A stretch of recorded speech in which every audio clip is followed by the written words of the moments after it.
Napakahirap mamuhay, lalo na't malayo pa sa pamilya.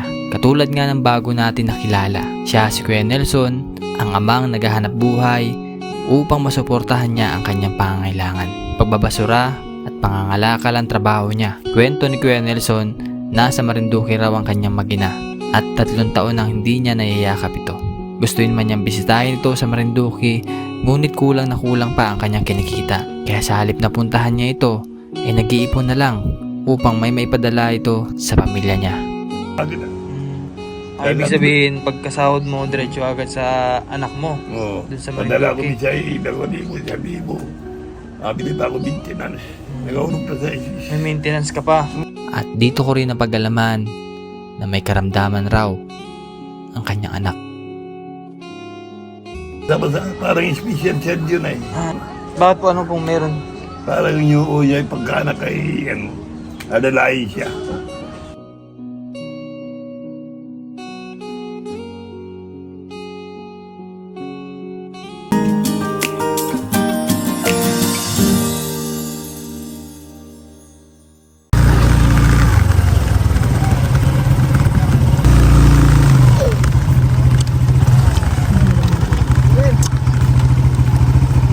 Ang hapon natin, ang balita. Ay, ito po. Yung maayos kay kahit malakas. Malakas ang ano. Ay, handa nata. Na malayo silang yung ano Ha? Para malayo. Nakita ko lang dito sa inyo. Galing sa Davao? Wala na po. Gano'n lang. Kaya lang namin ano nila. Mag-iipon po ng basura? Oo, na basura. Kamusta naman po ang bahay nyo? Kaya rin naman po eh. Asin. Bahay na pabahay number 8. So si Ate Girly po ang nabigyan natin ng pabahay number 8. At yun nga. So sakto din kasi yung mga pagkatapos ng bahay niya biglang nagbagyuhan na. So mayroon na silang maayos sa tahanan. Ayos na. Sarap na matulog kahit malakas ang hangin ulan. Dito pa naman yung malakas ang malakas pa naman ang hangin dito. Ano ate? Malakas ang hangin kagabi. Kala ko ano yung nagliparan. Ano sa likod eh. Ano namin. Buti nga na pwede lumaki ang tubig. Malaki siya pero nung tinaglaki ang alon, maliit lang. Kaya nga. Yung laki ng tubig eh, para tama lang. Hindi nga yung kalakihan na yun. Oo nga. Yun yung tinanaya namin ay yung laki ng tubig at saka alon. Kaya kami medyo nakaano din kami. Kaya kami ay ano din namin yung baha. Ano lalo't number 1. Nakano din ako sa cellphone. Gawa ng mga, napanood ko yung mga anak ko sa pola. Baha sa kalila. Ay, oo, baha po nga doon. Paano na sa kalilang sa kalsada. Sa pula? Sa pola. Sa pula. Oo, nandun din. Mga baha. Kasi mababang party po yun ay. Ay, mababa talaga po Tapos sir. parang malapit ata Nandun sa sila- ilog yun. Yung dalawa ko siya, bundo natulo sa aking anak. Nandun po sila. Oo, nandun sila. Hindi mo na sila napawig ang baha ng tubig. Kaya kaya Kaya- dinilaan kami. Kaya nga, ko tsaka doon- sa maayos ka na naman ang kalagayan. Pero kung kami pero nandun ay pinalikas na rin ng mga nandun ay. So dito naman, sabi ko, malikas din kami kung kami inano ng barangay. Ayos naman dito. Nila namin ay dagat. Pero napakaramdaman din namin ang dagat. Oo, delikado din po. Kaya Kasi ito ang nano katulad namin. niya, meron pa kayo sa likod na tubig. Baka biglang Opo, tumaas din. ito pa yung laki ng tubig. Pero naabot lang din nila sa may kusina ko. Yung kusina na yan, dyan lang. Pero mataas-taas pa ng kaunti. Ano din ako sa amin yun eh. Ayan, so bali lang, meron akong ibibigay sa yan. Kaya nga po. So ito yung monthly na binibigay ni Ma'am Sisi, mga bayan. Kaya meron tayong laging ganitong kadaming grocery. Ito ate. Hoy! Ang kilid! Ano yun? Magbitbit ka muna. Dahil pa nga po tayo nito. 10 kilos na bigas. Mamaya, hindi ikaw. Ikaw ka muna. Maraming salamat po sa binigay niyo sa aming tulong, sa pulta. Ligtas na rin po yun sa aming grupo. Kahit pa paano mayroon pong mababa na rin sa amin. Kaya maraming salamat po. Sana pagpalain sa mga nakabigay sa akin. Si Ate Girlie. Sige po, thank you po. Ayan, so bali pala mga bayan. Nakaraan kasi nung ginagawa namin yung bahay ni Ate Girlie, ay meron akong nakilala si Kuya Nelson. Kuya Nelson? Oo, kaya nito. Kawawa. Wala nga na, nag-ayos-ayos na. Kaya kawawa naman at nag-isa lang. Nabigyan Kasama mo sa, ano yun, sa pagtatrabaho, no? Opo, yan din. Pero ayos naman ang kanyang tao. Kasi lang, nagpapadala siya doon sa anak niya. Nagkapadala. More. Yung asawa niya na nasa Marinduque. Yan ay, parang wala din natitira sa kanya. Ito pa naman, no? Ha? Yan, si Kuya Nelson po ay katrabaho ni Ate Girlie sa pag-segregate po ng mga basura dito. Kuya, kumusta? Ano? Parang medyo malalim ang naisip mo dyan, ha? Ano eh. Kamusta na ga? Dito pa rin ako. Dito pa rin. Kamusta naman ang kitaan dito? Ay, hindi ako nakamit na kahapon. Nakamit na sana ko eh. Bulan kahapon. Wala akong kita kahapon. Di ba ito pang pangako ko man din sa'yo, ano? Next time may adalang kita ulit ng, adalang kita ng pagkain, kahit paano makatulong sa iyo. Pumunta ka na ako doon sa dinilibiran ako doon. Turon. Sa Aturon. Yan, si Kuya Nelson pala dati ay nagtitinda po siya ng, suman. Kung saan po mapaabot din sa Barangay Wawalaan Bagaw, kahit saan, Pinamalayan. Naabot na likod doon. Naabot ng habitat. Naabot ng habitat. Ilang taon ka na nagtatrabaho dito, Kuya? Noong September 1 ako nagsimula. September? Wala pang isang taon. Oo, wala pa. Pero ikaw may pamilya. Oo, magina ko yung nagkabarunduki. Di mo sila kasama dito. Suno ko sa bahay. At kamusta naman? Kamusta naman kayo nung asawa mo? Ay, malimit ang video call bago malimit ang chat sa akin. Minsan lang sa akin pampalod. Parang pa-YouTube. Yung parang bagang may napapanood sila. Parang pan-data. Oo. Pero hindi naman kayo hiwalay. Hindi ba kami walay? Alam ba niya na ganito yung sitwasyon mo dito sa Pinamalayan? Namatay ni nanay ko ay. Kaya ikaw na lang mag-isa dun sa bahay. Ayaw na umuwi dito sa Mindoro. Bakit? Nung premier nagpapagamot. May sakit din. Oo, nagasakit din ang katawan niya. Tapos ng mga pansamantalan doon muna sila, magaling-galing na siya. May bahay doon pinagaway, wala na pagbubong pa. Sa Marinduque. Oo, minsan nakapadala nga na ako sa kanya. Minsan 500, 1,000. Pero nakakapunta ka sa Marinduque. Dati, Ngayon, ay hindi ba ako makapunta? bakit? Ay paano pamasahe nga ng problema. Pero gusto mo silang dalawin. Oo, minsan rin napapunta nga na ako ng anak ko. Hindi, sa sunod na labang ako matuloy. Pag buwi ako doon, pabalik ko niya ako rito. Ay, butterfly lang na pagkabuhay nila. Ano po? Butterfly, yung binabila. Parang butterfly. Yung may mga kulambo baga. Mga kulambo ang kulungan nila. Yung bago may nakuha sa kanilang bila-bila, napalipad sa ibang bansa. Paanong klase? Yung uhod dati, bago pag yung dumaki, may pagkain naman ang uhod, bago magiging pupa, yung nakabitin. Para may nakabalot. Ayun yung mismo, butterfly mismo. May nakuha naman doon sa Marinduque. Pero hindi naman ganun kalaki din ang nasahod. Hindi, konti rin. City Utso. Pero yung asawa mo talagang tubong Marinduque siya. Doon Marinduque, Kawit. Malayo sa kanila sa bayan, malayo sa karsada.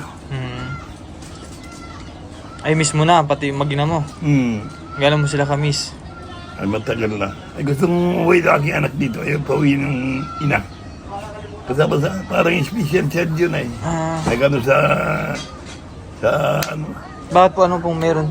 Parang yung uya ay pagkaanak ay, adalain siya. Mabigat? Yung parang nuulangit, pero ayos-ayos na. Hindi pwede magsulo siya kada adalay talaga. Ano pong tawag doon sa sakit niya? Yung, Hydro? may higain ka niya, hindi ba yung tunay na hidro na dahil nakahiga, nakakalakad naman siya. Kaso po yan, yung may talagang mabigat lang talaga. Sabi nga ni ng doktor, ingatan na yung ulo. Umpong. Ay, ngayon po, kamusta po yung anak ninyo doon? Ayun, malimit ang madaldal na. Laging Nakakapag-aral po. Dati nag-aaral sa ano eh. Hindi ba nakapagpatuloy mag-aaral? Dahil Pero sa nung nandito, siya kinuha ng teacher na little teacher siya nagaturo sa mga hindi marunong magbasa. Ay sakto naman yung isinama nung aking asawa. February 28 pa nagpasundo sa kapatid yun. Bago June 30 ko naman hinatid yung aking anak. Wala nung ano ay tagal na kami nagkita. Bakit po hindi nakakapag-aral dahil sa kondisyon niya? Ayo. Hindi man makakapaglakad, hindi man makakapunta ng school. Kailangan may nag-aalalay. Alalay. Pagkaanak na niya yun. Oo. Yung ano, cesarean nga niya asawa. Bago ako na maeksakto namang na-opera sa lus-lus. Dalawang bisis ako na-opera na dati sa Kalapan. Nag-aabot ako panigurin ng buhay pa yung nanay ko. Na-operahan ka rin? Nauli pala yun, nauli. Oo. Katulad niyan, paano pala? Yan, katulad niyan, ganito yung trabaho mo, kailangan mo magbuhat. Hindi magkakaroon ka na ng problema niyan. Ay, bago kay doktor nang nadala rin ako nun. Oo. Ay kung tingala lang dito, hindi man napirsado naman. Kasi minsan nagabuhat ka ng mga ano dito. Yan lang, mga ganyan. Mabibigat po yan kahit na sabihin natin plastic. Pero may mga may mga laman na mabibigat. Napili ko nga di magagana eh. Hindi ko napuno yung sako. Tapos yung mga natulog na may napuno, may hila ko mali. Ay bawal dito nga sa akin maghilang ka dun. May kondisyon ka palang ganun, kuya. Kailangan na ingatan mo yung sarili mo kasi pag kayo nagkasakit. Nakaya na yung palay namin dahil sa akin na ibinta. Yung palayan? May palayan dati kami. Lagi may nadating sa amin dating palay. Wala na. Hirap din ako. Minsan natulungan na akong kapatid ko sa minsan bigyan ulam. Minsan wala ulam, nakakaranas na ako na ulam. Paano Katulad yan, hindi pa ako nakakapag ano. Ay, minsan nagkantira ng sahod. May hulugan pa ako kay Hilin. Utang? Oo. Magkano ba nakita mo dito? Ay dito ay ano, dati ang sahod ko dito sa buwanan, 3,450. Tapos tumaas naman 3,795. Ay, napapagkasya mo yun sa isang buwan. Okay. Kulang. Napadala ko, para pinahawakan lang sa akin. Ay, ibig sabihin, pagkasahod mo, diretso agad sa anak mo. Oo. Dun sa Padala ko Marinduque. minsan 2,000, 1,000. Nabili pa ako maintenance. Nagahulog pa sa ISIS. May maintenance ka pa. Wala nang matitira. Oo, yun ang ano ng doktor eh. Bago nga binili pa akong bigas. Dati, minsan pag kilo-kilo, bigas. Sabi ang problema, ulam, bili pa. Walang ulam. Minsan kapi nga nila, ulam po. Pagka nauwi ka sa bahay mo, ano yung mga kadalasan na iisip mo? Ngayon ko yung magina, yung bagong kalakan ko nakatambag dun. Ay, minsan hindi ako nakakabinta. Nakakabinta ko, hindi ba masensyahin naman? Bito ko nga na ipaubos na yung kalakal dun. Kasi mga babayan, yung mga nakukuha po nilang kalakal dito sa mga sa basura ay yung pinaka-additional na pagkakakitaan nila Kuya Nelson. So, nakakamagkano ka naman sa mga kalakal mo, Kuya Nelson? Kaya yung mga nahukan, pag puro plastic ay may 30 lang. Minsan na, 300. 300, mga ilang araw na inipon yun? Ay, isang araw na yun. Isang araw. Depende pa yun kung suswertein sa mga ng mga basura, no? Minsan na, pag naating ko sa bahay naman, nalagay ko sa mga sako dahil yun na ko dito, nahukan pa eh. Kita niyo mga babayan. Kasi yun nga, kahit na may ganong sitwasyon si Kuya Nelson, yung meron siya ng lus-lus, operahan siya. Talagang pinipilit niya pa rin magtrabaho para may mabigay siya sa pamilya niya. May sinawot ka rin sa akin, Papa. Badal mo kami, wala lang. Pero gusto mong makapasyal dun. Ay, wala pamasahe nga. Nakapamasahe. Ano, what if ay magkaroon tayo ng pagkakataon makapunta, masama ka? Hmm. Ha? Masama ka naman. Hmm. Di bali. So, malay mo naman kuya, no? Madalaw natin yung pamilya mo dun sa Marinduque. Oo. Tapos balikan lang, ano? Oo, balikan na. Ayan, so, meron ako abigay sa iyo ngayon. Wala ka pang bigas. Away pa. Nakwento mo sa akin kanina, wala kang bigas. Nabili pag kilo-kilo lang.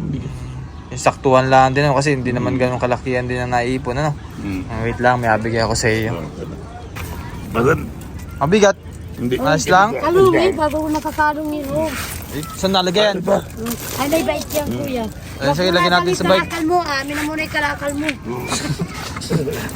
Siya pala yung minasuportahan din sa Marinduque, no? Parang nasa ibang bansa si Kuya Nelson ay. Kaya dito ko na lang alagay, oh. Ay, saan naman nalakin, kuya? Kasi merong may problem po sa ulo, ano? Dapat galing at tulungan yan at may anak siyang ganun. Ayan, so bali alagay niya daw din sa bike niya. Yan yung pinagkakargahan niya ng ano, kalakal. Saan mo lagay ito, kuya?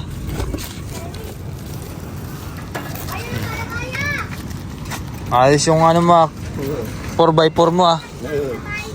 Pinalaki ko yan. Ha? Pinalaki ko.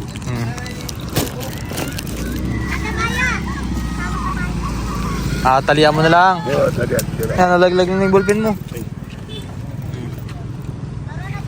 Nililip pala ako. Brad, ayos na yan. Wow. Malaki dapat na tingin mo kay kuya rin. O pinakang malaki na kaya mo nagkalakal. Ay, pasalamatan muna yung tumulong sa atin. Oo. Salamat mo na ikaw. Ah, Tingin mo na kadi sa ano. maraming salamat po sa nagbigay ng Yaya. biyaya. Oo. Sa malaking tulong po ito. Sa iyo po. Sa akin na muna rin kalakal. Ang pangalan mo, Kuya Nelson? Nelson Mason. Nelson Mason. Ayan. Mag-ingat palagi, no? Huwag perasayin ang sarili. At lagi lang mag-pray, lagi, no?